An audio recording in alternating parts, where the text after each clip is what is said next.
चिंता संतान हंतारो यत्पादाम्बुजरेण वः व्यानान्तान्निजाचार्यान् प्रणमामि मुहुर्मुहुः यदनुग्रहतो जन्तुः सर्वदुःखातिगो भवेत् तमहं सर्वदा वन्दे श्रीमद्वल्लभनन्दनम् अज्ञानतिमिरान्धस्य ज्ञानाञ्जनशलाकया चक्षुरुन्मीलितं येन तस्मै श्रीगुरवे नमः।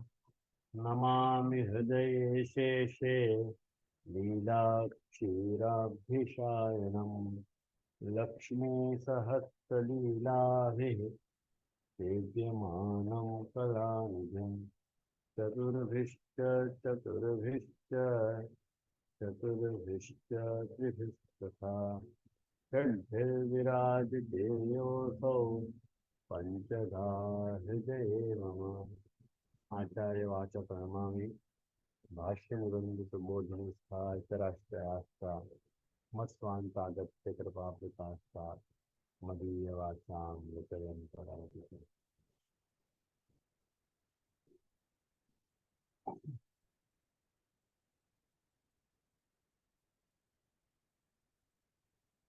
उपस्थित सभी वैष्णवों को आज के सत्र में स्वागत है। और आज के सत्र में अपन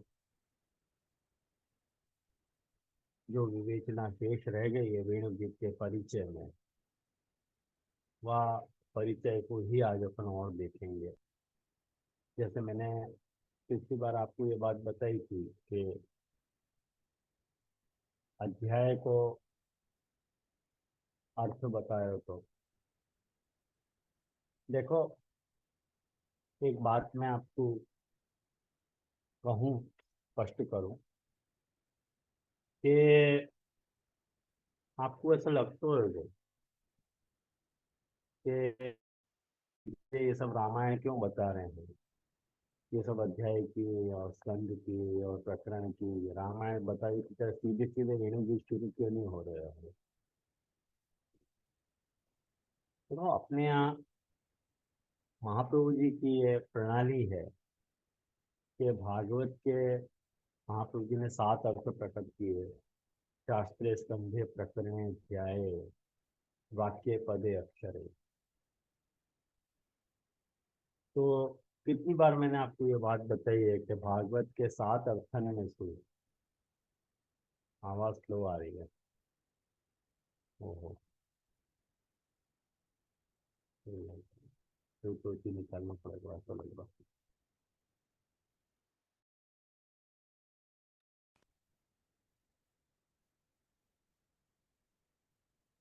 अब आ रही है आवाज?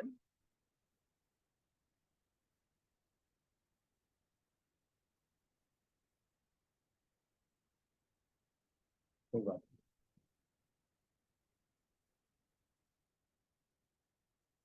तो भागवत के 7 अर्थन में सु जो शुरुआत के जो 4 अर्थ हैं, शास्त्रार्थ, स्कंधार्थ, प्रकरणार्थ और अध्यायार्थ, ये 4 अर्थ आपने भागवतार्थ निबंध में प्रकट करेंगे। और जो शेष 3 अर्थ हैं, वाक्यार्थ, पदार्थ और अक्षरार्थ, ये आपने सुबोधि जी में प्रकट करेंगे। और सुबोधि जी को ये वेणुगीत भागवत भागवत के अंतर्गत आता है। यदि अपन सुबोधनी के अंतर्गत या को पढ़ना चाह रहे हैं तो सुबोधि जी को प्लेसमेंट है, वो अपने को कहाँ है ये बात समझने के लिए शास्त्र, स्कंद, प्रकरण और अध्याय तो देखने ही पड़ेंगे ना। वाक्य बिना वाक्य, पद और अक्षर समझ में कैसे आएगा। एकदम से उठा के मैं अनुवाद करने लग जाऊं, आपके सामने अनुवाद करने लग जाऊं महाप्रभु जी के माने ये पंक्ति को अनुवाद का, अष्टादशे गोपिका नाम आसक्ति वर्णते स्फुटा वर्ण वर्णक भेदेन गोपा नाम अपि सोच्यत। अब आपको लगेगा ये क्या गड़बड़ हो गई, क्या उपाधि हो गई। तो ऐसे नहीं होगा। व्यवस्थित अध्ययन यदि करना है तो या कि प्लेसमेंट अपने को समझनी पड़ेगी कि भागवत शास्त्र को अर्थ क्या है, और उनके अंतर्गत आते हुए एक एक स्कंध को अर्थ क्या है, और प्रकरण को अर्थ क्या है, और अध्याय को अर्थ क्या है। तो अपन ने ये चारों ही अर्थ मुकुल लगे कि मैंने बता दिए आपको। भागवत के स्कंद को अर्थ है हरि लीला, तो निरोध भी एक लीला है। और प्रकरण तामस को चल रहा है, और अध्याय जो है तामस प्रमेय प्रकरण के अंतर्गत जो भी अध्याय है वो वेणु गीत को अध्याय, धर्मी निरूपक अध्याय, माने हमें धर्मी स्वरूप की लीला चल रही है। ये कुल मिला के पिक्चर हो। और या कुछ समझने के बाद आज अपन 7वें अध्याय के अर्थ पे पहुंचे हैं। वह 7वें अध्याय में रसात्मक वर्णन यहाँ अभिप्रेत है। ये बात आप भूमिका के तौर पे समझो। रसात्मक वर्णन यहाँ किया जा रहा है। और प्रभु को एक बहुत सुंदर उपनिषद को वचन है, रसो वही सहा। आप सब जानते होंगे, इसको बहुत फेमस श्लोक है ये। तैत्तिरीय उपनिषद की जो द्वितीय वल्ली है, द्वितीय वल्ली के सप्तम अनुवाक को ये श्लोक है। और वहां में प्रभु को रसात्मक कहा जा रहा है कि प्रभु रसात्मक। और जब अपन प्रभु को रसात्मक कह रहे हैं तब रस को अर्थ अपने को जानना बहुत जरूरी है कि रस बराबर क्या। तो रस बराबर लिख लो आनंदानुभूति। आनंद की अनुभूति को नाम रस है। यूं तो शास्त्रकारन ने, रस शास्त्रकारन ने रस के 9 प्रकार बताए, 9 विध रस बताए। प्रेम, हास्य, शोक, क्रोध, उत्साह, वीभत्स वगैरह वगैरह जो नवरस हैं उनको बताया। तो वहां से जो श्रृंगार रस है वह श्रृंगार रस को वर्णन या पर्टिकुलर अध्याय में, बाकी भूमिका अपन को यहाँ 7वें अध्याय में समझनी चाहिए कि यहाँ रसानुभूति को प्रकार समझाए जा रहे होते हैं। और वह रसानुभूति के प्रकार को समझाते हुए देखो 2 टर्म वापरे गए। वो आप खुलासा के तौर पे आपको लिख के समझ लोगे ना तो कभी कंफ्यूजन नहीं हो। तो एक है निष्पाद्य, और एक ट्री बना हुआ को एक तरफ लिखो निष्पाद्य और एक तरफ लिखो निष्पादक।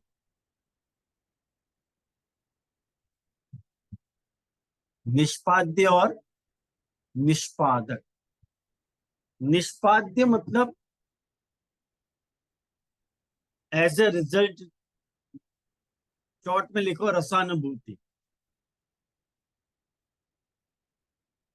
रस की अनुभूति जो निष्पाद्य है, मतलब एज ए रिजल्ट अपने को जो चाहिए वो है, जाको अनुभव करना है वो निष्पाद्य है। और एक हो अनुभूति करवाने वालों, जाको अपन निष्पादक कह रहे हैं। निष्पादक कह रहे हैं मतलब अनुभूति कराने वालों, माने आलम्बन विभाव।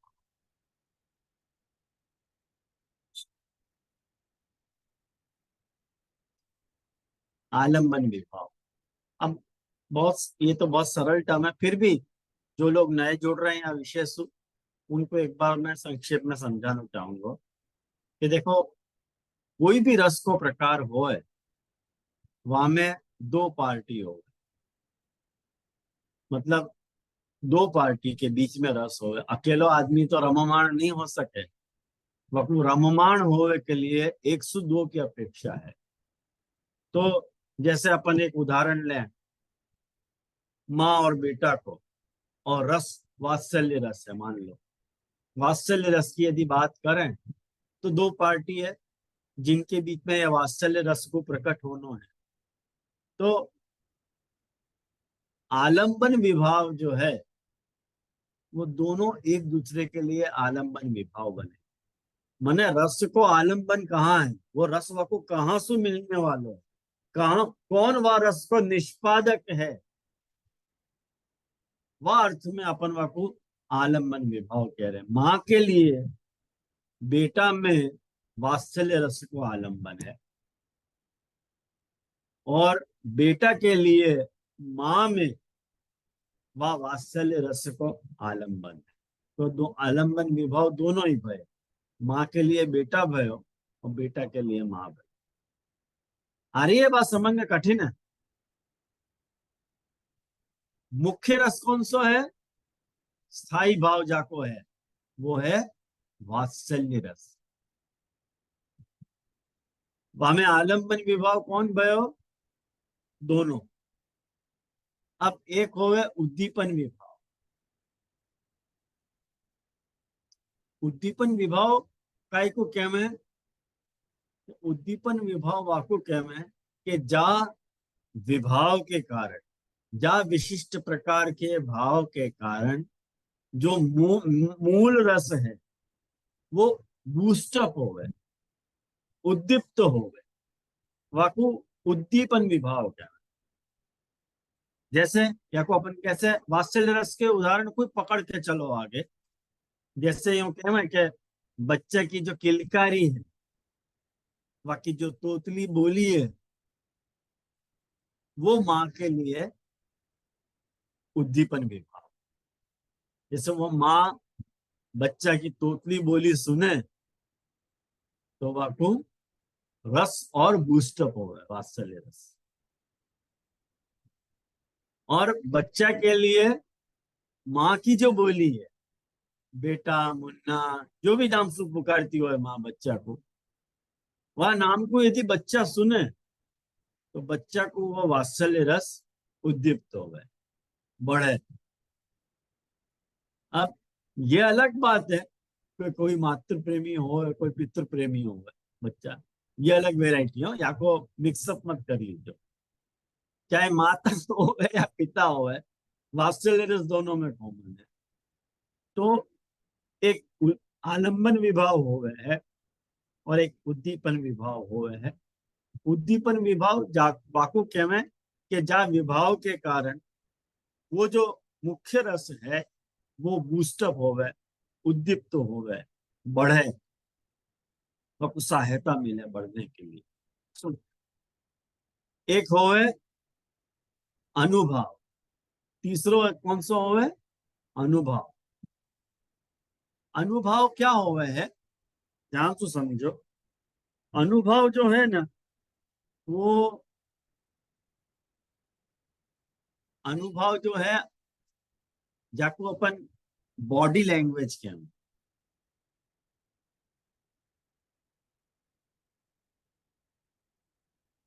जैसे वीर रस को उदाहरण चल रहे, वीर रस को उदाहरण पकड़ो, वात्सल्य रस में भी पकड़ सकें, लेकिन जाओ रस को आपको एकदम समझ में आएगी। जैसे दो शत्रु खड़े हैं आपस में, ऑपोजिट पार्टी खड़े हैं, तो दोनों एक दूसरे के लिए आलम्बन है।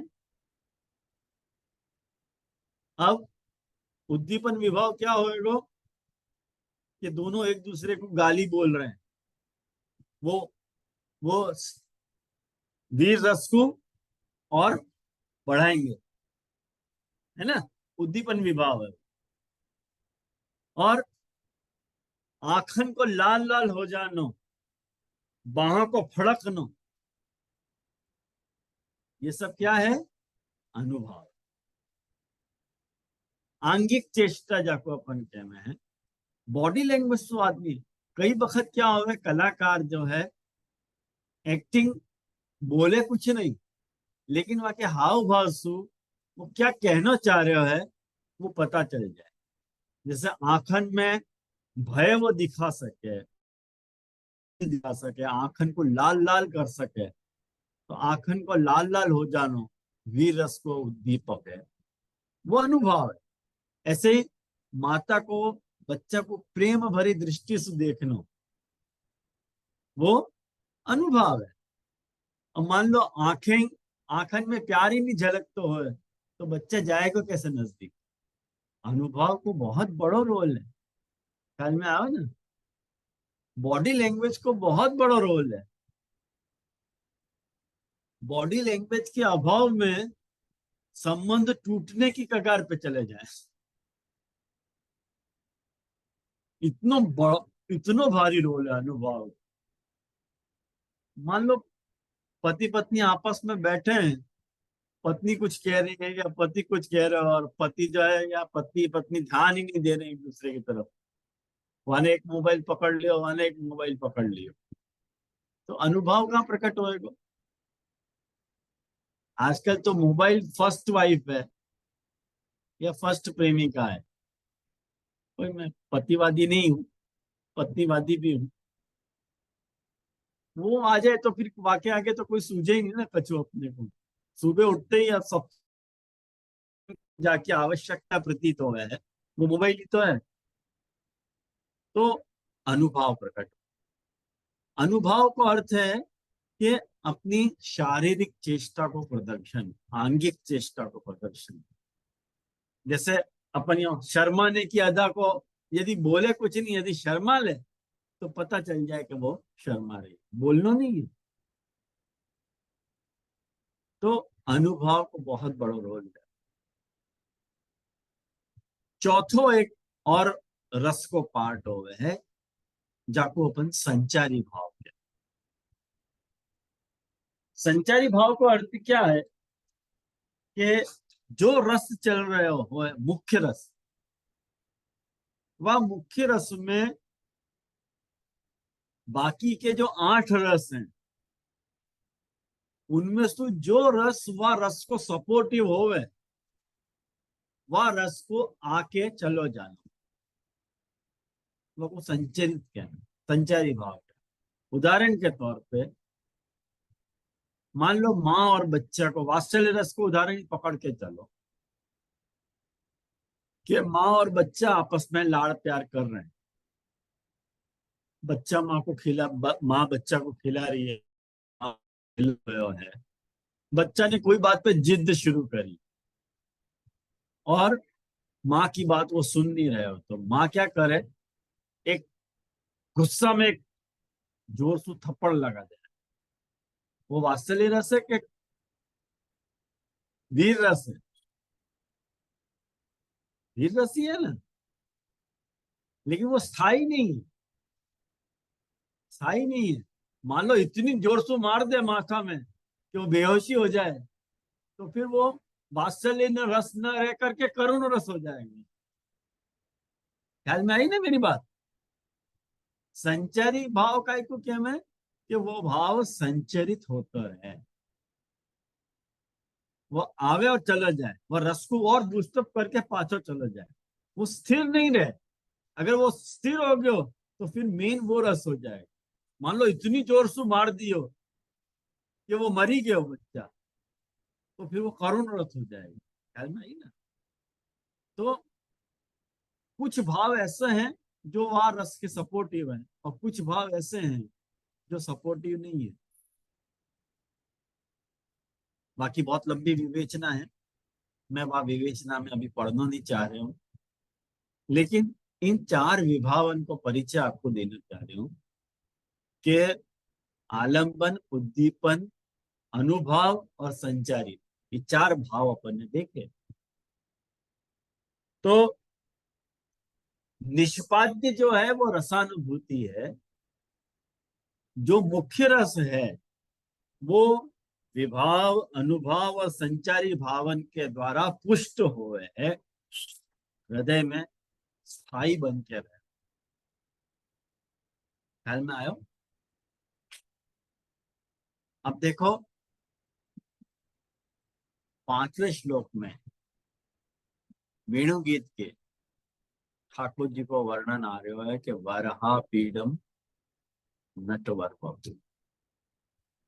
या श्लोक में प्रभु के नटवर स्वरूप को प्रतिपादन है।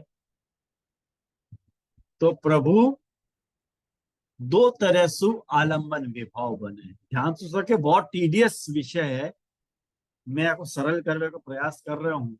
अब कोई नहीं समझ में आता तो पूछने के लिए यूं भी नहीं कह सकूंगा पूछिए, क्योंकि आवाज सुनाई नहीं दे रही है आप लोगों को, ये और उपाधि चल रही है। लेकिन मैं से तू पूछो तो बता भी दूंगा पाठक। अब देखो, ठाकुर जी के दो रूप प्रकट हो रहे हैं। हाँ बिल्कुल, चैट में पूछ सकते हैं, बिल्कुल। ठाकुर जी के दो रूप प्रकट हो रहे हैं। एक प्रभु को नट को स्वरूप है, और एक ठाकुर जी को वर को स्वरूप। नट को अर्थ हो गया, सिंपल अर्थ समझो कि नटन करना, एक्टिंग करना, वाको अपन नट कहेंगे। जैसे अपन कोई पिक्चर देखने गए, कोई मूवी देखने गए, वहां में कोई कलाकार जो है एक्टिंग कर रहे हो, मान लो कॉमेडियन है, तो अपने में हास्य रस उत्पन्न होएगा कि नहीं, बाकी कॉमेडी को देख करके। तो वो जो हास्य रस है वो निष्पाद्य है, और कॉमेडियन जो है वो निष्पादक है। आई समझ में? क्लियर? ऐसे ही वो प्रभु जब नट स्वरूप हैं, तो नट स्वरूप सु प्रभु आंतर विराजमान स्वरूप सु रस स्वरूप बने हैं। निष्पादक कौन है? नटस्थ प्रभु। और निष्पाद्य क्या हो रहे है? रस। रस बराबर आनंद है, दोनों ही जगह प्रभु है, ये याद है। जा वक्त वो वरस्तु प्रत्यग्र भोक्ता, महाप्रभु जी कहें। प्रत्यग्र भोक्ता को अर्थ क्या हुआ है कि वर वाखत, जा वक्त अपन ठाकुर जी को वर रूप कह रहे हैं, वह वक्त संयोग की लीला है, वह वक्त नटन नहीं हो, वह वक्त अपन जो भी रस प्रकट हो रहे है, वहां में अपन पार्टी है। जैसे दो दोस्त बैठे हुए हैं, आपस में कोई जोक कर, तो दोनों वह वक्त अनुभव कर रहे हैं, वह वक्त नटन थोड़ी हो रहे हैं। नटन में अपन पार्टी नहीं हो रहे, और वर में अपन पार्टी में, ये डिफरेंस है। नट की जो लीला है वो विप्रयोग की लीला है, और वर की जो लीला है वो संयोग की लीला है। दोनों ही ठिकाने आलंबन और उद्दीपन विभाग को जो रोल है, दोनों ही जगह अपन को समझना चाहिए। जहाँ वक्त वरवत प्रभु लीला कर रहे हैं, वक्त भी अपने को अंदर रस की अनुभूति हो रही है, मतलब निष्पाद्य रस हो रहे हो, अंदर जा रहे हो, और निष्पादक प्रभु अपनी पार्टी है, वहां वक्त एब्सेंस नहीं, सामने विराज। ये बात आ रही है समझ में आपको, क्या कठिन जा रही है? इजी है ना? तो जा वक्त ठाकुर जी नटवत लीला कर रहे हैं, वह वक्त जा वक्त विप्रयोग की लीला कर रहे हैं, तो विप्रयोगात्मक प्रभु एक प्रभु है, संयोगात्मक प्रभु दूसरे प्रभु।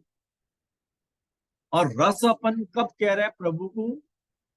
ये जो तैतृय उपनिषद है, वहां में श्रुति प्रभु को रसात्मक कह रही है, कि वो निश्चित रूप से रसात्मक है, चाहे वो विप्रयोगात्मक हो कि चाहे संयोगात्मक।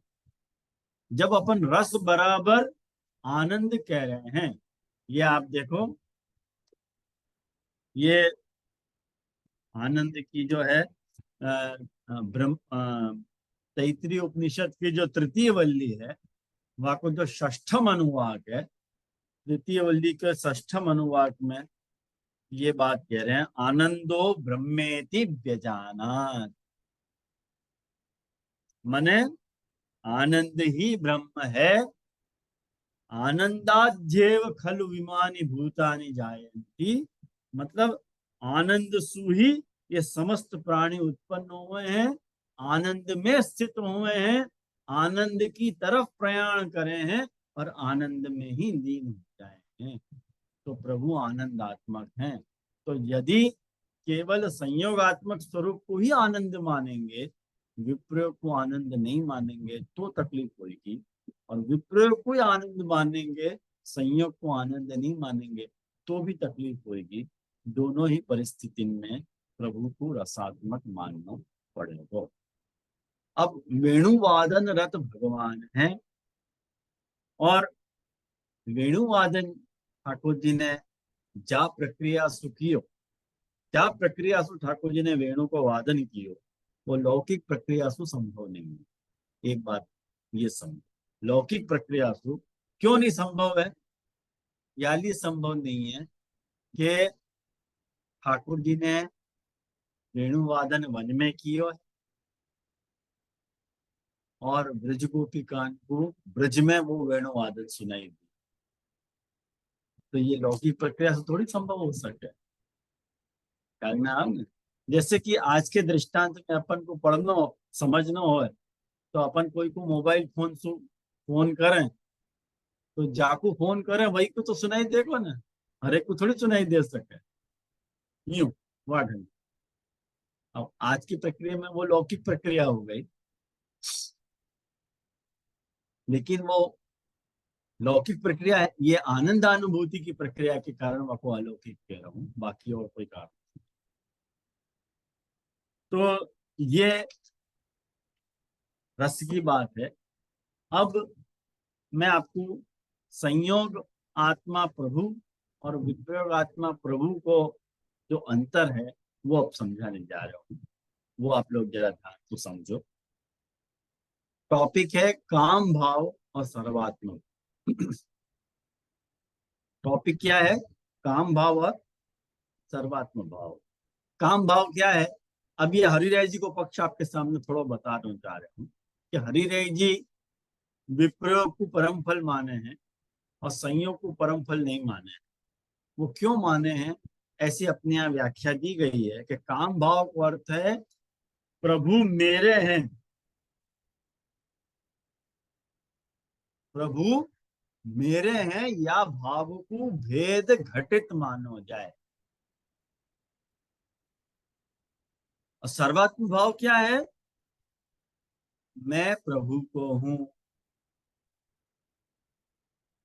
या भाव को भेद रहित मान्यो जाए।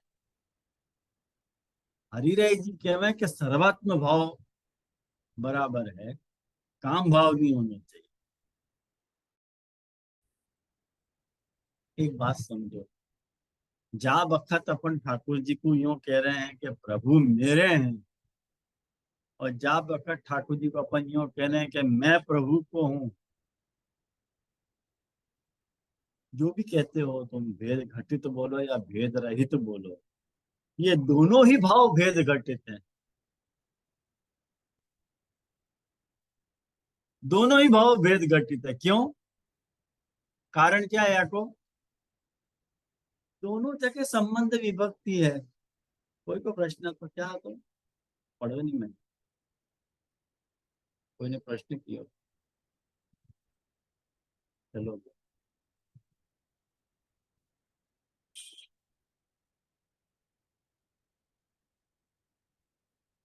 दोनों जगह संबंध विभक्ति है।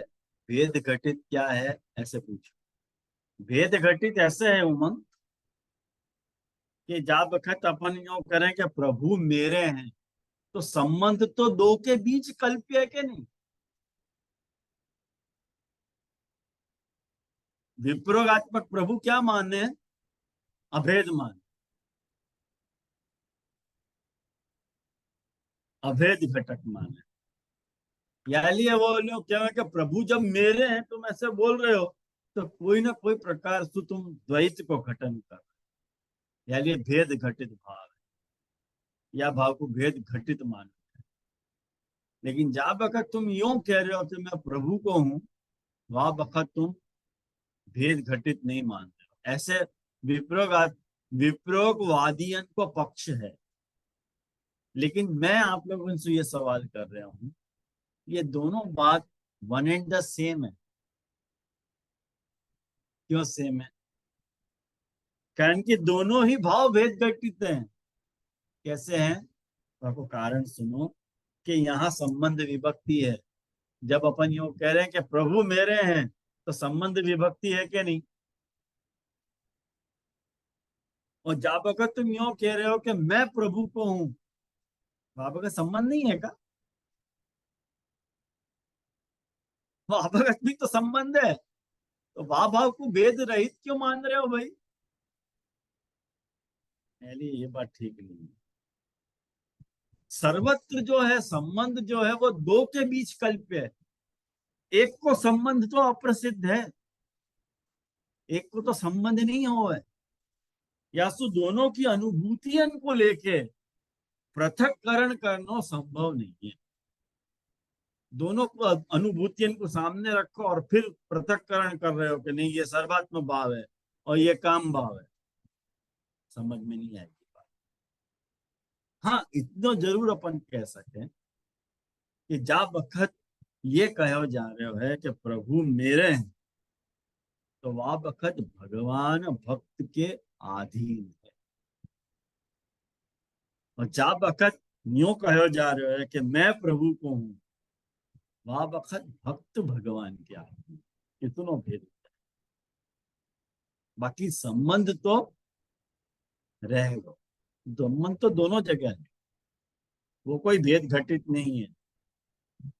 माने वो भेद रहित नहीं है, भेद घटित ही है दोनों जगह। चाहे काम भाव बोलो कि चाहे आपको सर्वात्म भाव बोल दो, भेद तो उभयत्र भाषित हो रहे हो। या लिए एक बात समझो, संयोगात्मक स्वरूप विसाविस विप्रयोगात्मक स्वरूप की हेतुमाला तैयार अपन कर रहे हैं। हेतुमाला समझे ना? हेतु की माला, कारणन की माला, वो क्रम से अपन लिखे, कैसे लिखेंगे? सबसे पहले बात समझ, ये न्याय के प्रिंसिपल है। न्याय में हेतुमाला बहुत चले। जैसे अपन यूं कह रहे हैं कि भगवान रसात्मक है, ये पहला वाक्य। भगवान रसात्मक है। दूसरा वाक्य आ रहा है कि रस जो है वो स्थाई भावात्मक हो है। रस कैसो है? स्थाई भावात्मक है। तीसरो पॉइंट, श्रृंगार रस ही उत्कृष्ट रस है। ये तीसरी बात हो गई। ये हेतु माला है नो। यासु जाओगे ना तो आपको सारी बात समझ में आएगी। यानी हेतु माला बनाई। बात क्या भाई? कि भगवान रसात्मक है। दूसरी बात क्या भाई? रस जो है स्थाई भावात्मक है। तीसरी बात क्या भाई?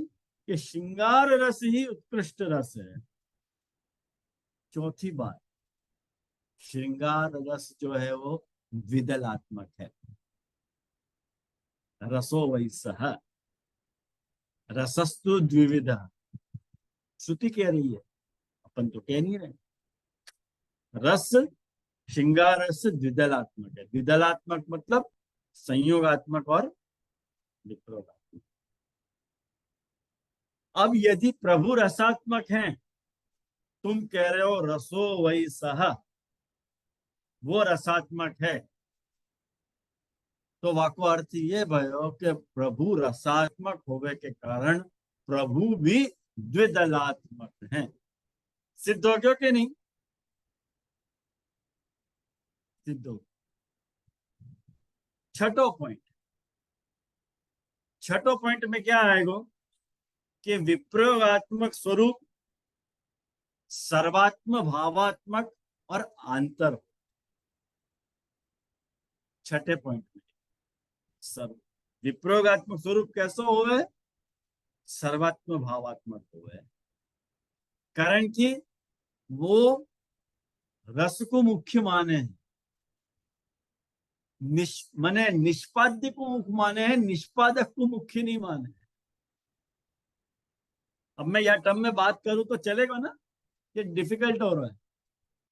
मैं रस की लैंग्वेज में बात कर रहा हूँ, रस की स्टाइल में। थोड़ा ध्यान दे के समझोगे तो आएगा समझ। विषय क्लिष्ट है, मैं जान रहा हूँ, लेकिन थोड़ा बेर करो मेरे साथ। छठो पॉइंट, विप्रयोगात्मक स्वरूप सर्वात्म भावात्मक होवे है और अंतर। क्यों? कारण कि विप्रयोगात्मक स्वरूप भावात्मक होवे है, यानी वो आंतरी होएगा, वो बाह्य हो ही नहीं सकते। अंतर है, जब भी अपन विप्रयोग होएगो अपने को और प्रभु के स्वरूप को अनुभव प्रकट होएगो, तो अंतर ही तो होएगो। कहेंगे बाहर प्रभु अवेलेबल नहीं है, तो बचो कहाँ प्रभु? अंदर। तो अंतर विराजमान स्वरूप जो है वो विप्रयोगात्मक स्वरूप है, जो कि भावात्मक है, सर्वात्म भावात्मक है और अंतर है। आठवां पॉइंट, ये हेतुमाला आपको समझा रहे हो। आठवें पॉइंट पे संयोगात्मक स्वरूप जो है वो क्रियात्मक है और बाह्य है। संयोगात्मक स्वरूप क्रियात्मक है और बाह्य है। क्यों भाई? यदि हमें निष्पादक को नहीं माने विप्रयोग में, ये समझाना तो समझना, अपन समझेंगे।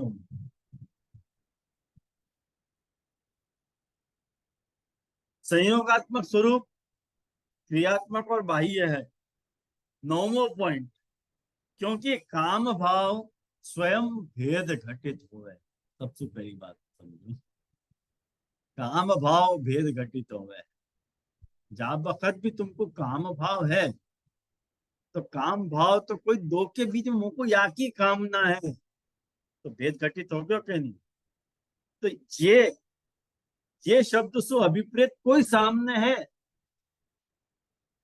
ये नहीं, ये आई बात समझ में? ये नहीं, बाहर, ये वो, यानी वो क्रियात्मक भी होएगा और बाह्य भी होएगा। अब विप्रयोगात्मक स्वरूप कैसो है, एक बात समझो ध्यान से। 10वां पॉइंट, 10वां पॉइंट, विप्रयोगात्मक स्वरूप कैसो है? रस, रस है। देखो रस दो प्रकार को हुआ है। एक पात्रस्थ रस और एक आस्वाद्य रस। ये आस्वाद्य रस है और एक पात्रस्थ रस है। जो पात्रस्थ रस है और एक अंदर जो है आस्वाद्य रस है। जो आस्वाद्य रस है वो विप्रयोगात्मक है और जो पात्रस्थ रस है वो संयोगात्मक। अब प्रभु को पात्रस्थ रस मत मानो, आस्वाद्य रस ही मानो, तो तकलीफ। प्रभु को आस्वाद्य मानो, पात्रस्थ मत मानो, तो तकलीफ। पहले महाप्रभु जी ने कि झंझट खत्म करो, प्रभु नटवर वपू। आस्वाद्य भी है और पात्रस्थ भी है। भगवान नटवर वपू है, या को मतलब या को तात्पर्य ये है। 11वां पॉइंट, महाप्रभु जी ये समझाना चाह रहे हैं कि भगवान केवल ज्ञानीवत आंतर सुख ही प्रदान करना नहीं चाह रहे,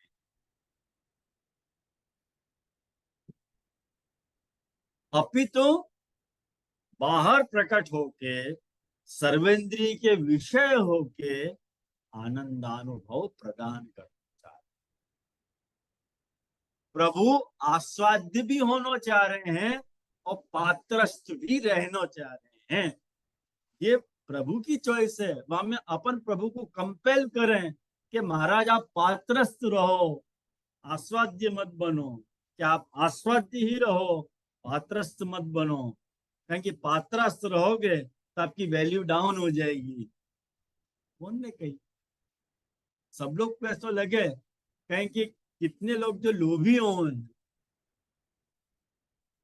वो यूं कहे कि नहीं, पात्रस्थ रस तुमको रसानुभूति प्रदान नहीं कर रहे। बापू तो जब आस्वाद्य हो लो करो ना, तभी तो रस है। अनुभूति कब होगी? जब पात्रस्थ रस अंतरानुभूत हो, तब तो तुमने रस को रसता है जाना। याली हो कहने की विप्रयोग परम। अरे भाई, तुमने कैसे डिसाइड कर लिया? ये तुमने अपनी युक्ति से क्यों डिसाइड कर लियो? प्रभु को, भगवत स्वरूप को रसात्मक मानने को तात्पर्य क्या है, ये तात्पर्य अब समझो। अब मैं वो चतुश्लोकी वाली पंक्ति पे अब आ गया, जाको खुलासा अब आप लोगों को होएगा। इतनी सारी बात को बैकग्राउंड आप समझ गए, तब आपको ये बात अब इजीली समझ में आनी चाहिए। मैं सोच रहा हूँ ऐसे, फिर भी कोई तकलीफ हो तो मेरे भाग्य। लेकिन एक अपन ने विधान किए, भगवत स्वरूप जो है वो रसात्मक है, ये एक विधान। ठीक है, आपने लिख लो वाक्य, भगवत स्वरूप रसात्मक है। अब यहाँ में भगवत स्वरूप जो है वो उद्देश्य है,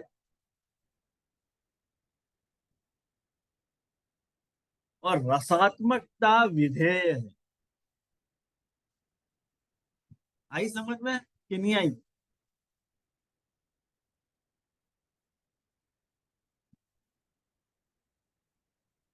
शादी नहीं होगा ना, यानी कि बड़ी तकलीफ है। कोई बोले तो मान ले मालूम पड़े। हेलो। आ रही है? बोल रहा है क्या कोई? हेलो। नहीं आ रहा। हेलो। हेलो। जा कोई देखियो ना भाई, ये क्या हो गई तकलीफ? नहीं समझे? अच्छा, नहीं समझे। मैंने क्या नहीं समझो? विधेय और विधान।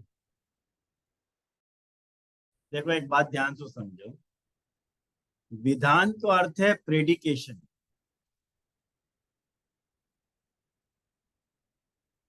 प्रेडिकेट वो विधान है। जैसे अपन एक कोई भी बात देखो कि ये रोटी है, तो ये एक विधान किया क्या नहीं मैंने?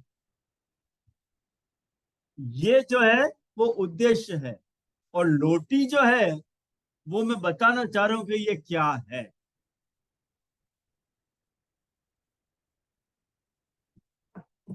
जैसे एक बात समझो, जैसे आपको ये एक मैं बता रहा हूं, आपको पता नहीं चल रही कि ये क्या है। लेकिन जब मैं आपको कहूंगा ये जो आपको दिखाई दे रहे है ये टॉर्च है, तो ये एक टॉर्च है, ये तो विधान है। अब हमें ये जो है, हाँ, सब्जेक्ट और प्रेडिकेशन डिस्क्रिप्शन। सब्जेक्ट और मतलब प्रेडिकेशन और प्रेडिकेट, माने जो उद्देश्य है वहां में सब्जेक्ट और प्रेडिकेशन दोनों ही कह सकते हैं। उद्देश्य और विधेय भाव जब अपन कह रहे हैं, माने जाको इंगित कर रहे हैं वाको उद्देश्य बना रहे हैं, और वाके बारे में जो अपन इंफॉर्मेशन सप्लाई कर रहे हैं वो विधेय। जब अपन कह रहे हैं भगवान रसात्मक हैं, तो भगवान तो भय उद्देश्य और रसात्मकता की विधेय।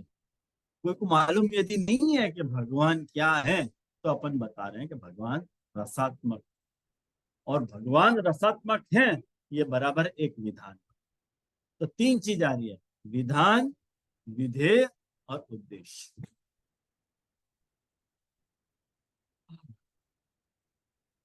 आई समझ में? लेकिन हाँ, धन्यवाद। अब ये जो उद्देश्य भाव और विधेय भाव है, उद्देश्य विधेय भाव वाकई कई तरह के संबंध हो सकते। उद्देश्य और विधेय में कई तरह के संबंध हो सके हैं, माने उनमें कई तरह की व्याप्ति पॉसिबल है, कई तरह के प्रेडिकेशन पॉसिबल है। मेनली वह तीन पार्ट में अपन डिवाइड कर रहे हैं, समव्याप्ति, विषम व्याप्ति और अव्याप्ति। समव्याप्ति, विषम व्याप्ति और अव्याप्ति।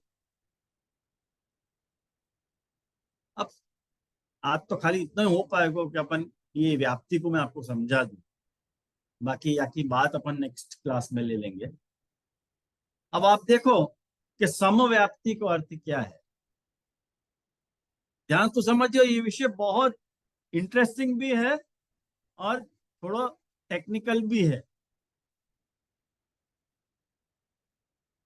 जब अपन ये कह रहे हैं काले बादल बरसात लावे हैं,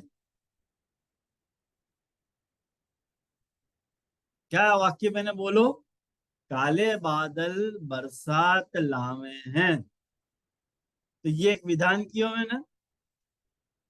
तो वहां में काले बादल उद्देश्य के विधेय है, उद्देश्य, बरसात लावे हैं ये विधेय। आयो दूसरा वाक्य उदाहरण लो, तीन लाइन सु त्रिभुज बने हैं, तीन लाइन सु त्रिभुज बने हैं, ये विधान है। तो तीन लाइन उद्देश्य है और त्रिभुज जो है वो विधेय है। एक तीसरा उदाहरण पकड़ो, जो चीज जानने योग्य है वाको नाम हुए है। जो चीज जानने योग्य है वाको नाम हुए है। अब ये जो तीनों उदाहरण है ना, आप देखो समव्याप्ति के उदाहरण। समव्याप्ति का अर्थ क्या है कि दोनों को फेरबदल कर दो, अर्थ नहीं बदले। जैसे अपन कह रहे हैं काले बादल सु बरसात होवे, तो बरसात कैसु होवे, काले बादल सु। बरसात काले बादल से होवे यूं बोलो तो मैंने गलत बोलो, सही है। जब मैं यूं बोलूं कि त्रिभुज तीन लाइन से बने हैं, तो गलत है वाक्य, गलत नहीं है।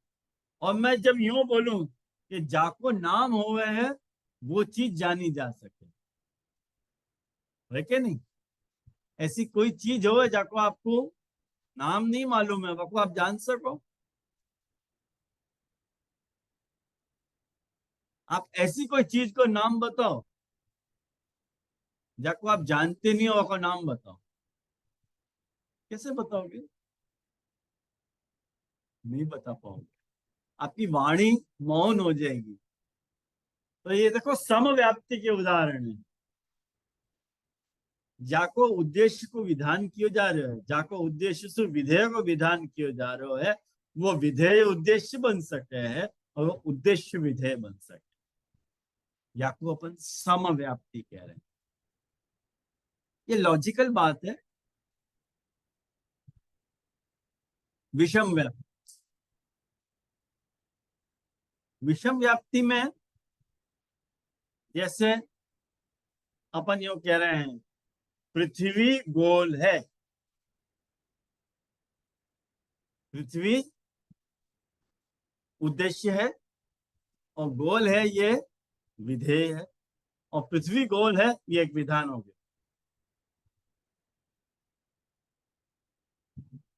दूसरा उदाहरण पकड़ो, टेबल चौकोर है,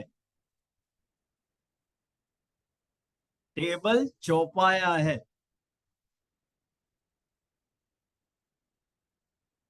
तीसरा उदाहरण पकड़ो, शेर पशु है, शेर पशु है। अब ये विषम व्याप्ति के उदाहरण है। क्यों विषम व्याप्ति के उदाहरण है? कि हर गोल चीज पृथ्वी नहीं है। हर गोल चीज पृथ्वी है? हर गोल चीज को पृथ्वी कह दोगे? ये विषम व्याप्ति। पृथ्वी गोल है कि नहीं, ये बात है। एक साइड सही है, मैंने जहां तरह का उद्देश्य है, जाको तुम उद्देश्य बना रहे हो वको विधेय नहीं बना सको, और जाको तुम विधेय बना रहे हो वको तुम उद्देश्य नहीं बना सको। जब अपन कह रहे हैं टेबल चौपाया है, तो 3 पाया को भी तो टेबल हो सके? नहीं हो सके। 6 पाया को हो सके, 8 पाया को हो सके, सबको अपन टेबल कहेंगे। तो ये विधान जो है विषम व्याप्ति, हाँ एक साइड सच्ची है तुम्हारी, यूं बात सच्ची है, वैसे वर्षा सच्ची नहीं। तीसरा उदाहरण, शेर पशु है, सही है कि नहीं? लेकिन हर पशु शेर है? हर पशु शेर तो नहीं है। हर पशु जो है वो गाय भी हो सके, गधा भी हो सके, घोड़ा भी हो सके, बकरी भी हो सके, हिरण भी हो सके। यानी ये विषम व्याप्ति है जो एक पार्ट सही है। तीसरी व्याप्ति, जाको अपन अव्याप्ति कह रहे हैं। जैसे पहला उदाहरण मैं आपको बोलूं कि टोपी लाल है, टोपी लाल है। दूसरा उदाहरण कि टेबल 4 पाया को है, या कोई विषम अव्याप्ति में भी उदाहरण ले सकते। टोपी लाल है जब मैं कह रहा हूं, तो एक बात समझो तो, ना टोपी को लाल होना जरूरी है, ना लाल रंग को टोपी होना जरूरी है। जरूरी है? ये अव्याप्ति। भाई दोनों का संयोग हो गया है, करके अपन एक व्याप्ति करें कि भाई टोपी लाल है।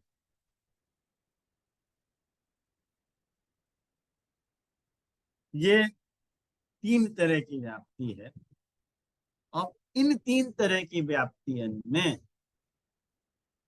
अपन ने ये बात देखनी है कि भगवान रसात्मक हैं, बात समव्याप्ति है, विषम व्याप्ति है, कि अव्याप्ति है, कौन से में फिट बैठेगी। अपन तीनों व्याप्ति इन पे आपको घटा के देखेंगे। जहां वक्त अपन यो कह रहे हैं कि भगवान रसात्मक हैं, तो भगवान रसात्मक हैं और रस बराबर भगवान है, या को घटा के देखेंगे। जहां वक्त विषम व्याप्ति कहेंगे तो भगवान बराबर रस और रस बराबर भगवान। तो विषम व्याप्ति में या को क्या परिणाम आएगा, और सम व्याप्ति में या के क्या इम्पैक्ट होंगे, और याकू जब अपन निर्व्यापकती मान रहे हैं तब जाके क्या इफेक्ट होंगे। इन तीनों व्याप्तियों पे भगवान रसात्मक हैं या विधान को तीनों व्याप्तियों पे घटा के देखेंगे, फिर निष्कर्ष करेंगे। और वो निष्कर्ष अपन नेक्स्ट क्लास में करेंगे। विषय थोड़ा टेक्निकल होता है आज को मैं जानू, लेकिन ध्यान से समझोगे तो इतना कठिन भी नहीं, लेकिन थोड़ा ध्यान देने की आवश्यकता है। ख्याल में आयो? तो याद रखें आज।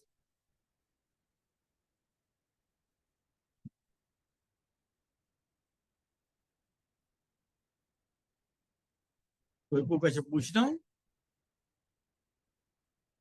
नहीं ना? तो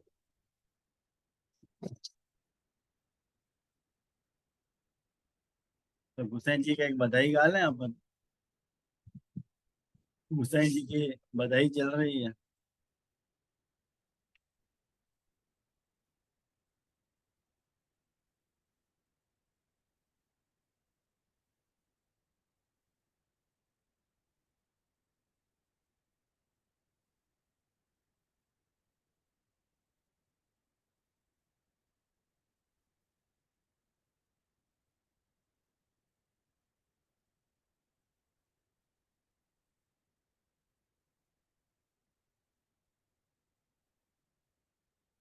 भूतन जी की बधाई।